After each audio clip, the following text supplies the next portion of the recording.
लोकसभा निवडणुकीच्या मतमोजणीला अवघ्या काही तासांचा कालावधी शिल्लक आहे। राष्ट्रवादी काँग्रेस पक्षाने रायगड जिल्ह्यात जोरदार बॅनरबाजी करत जल्लोष केलाय। सुनील तटकरे यांच्या विजयाचे बॅनर लावल्याने सध्या जोरदार चर्चा सुरू आहे। याचा आढावा घेतलाय आमचे प्रतिनिधी भारत गोरेगावकर।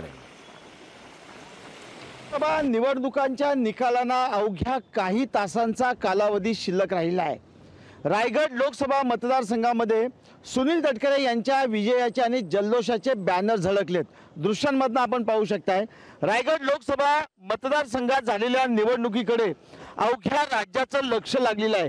कारण रायगडमधून अजित पवार यांच्या राष्ट्रवादी काँग्रेस पक्षाचे प्रदेशाध्यक्ष आणि विद्यमान खासदार सुनील तटकरे आणि त्यांच्या विरोधात उद्धव बाळासाहेब ठाकरे शिवसेनेचे उमेदवार अनंत गीते यांच्यात थेट लढत झाल्याचं चित्र पाहायला मिळतंय। शिवसेनेकडनं म्हणजेच उद्धव बाळासाहेब ठाकरे शिवसेनेकडनं अनंत गीते विजयी होतील असा दावा करण्यात येतोय। तर आज थेट काही तासांचा कालावधी मतमोजणीला आणि निकालाला शिल्लक असताना राष्ट्रवादी काँग्रेस पक्षाच्या कार्यकर्त्यांनी मुंबई गोवा राष्ट्रीय महामार्गासह संपूर्ण रायगड जिल्ह्यामध्ये अशा पद्धतीचे बॅनर लागले ज्याच्यामध्ये जल्लोष कर्तृत्वाचा आणि जनतेच्या विश्वासाचा, तटकरे साहेबांच्या विजयाचा, म्हणजे एकूणच सुनील तटकरे यांचा विजय निश्चित मानला जातोय राष्ट्रवादी काँग्रेस पार्टीच्या वतीने।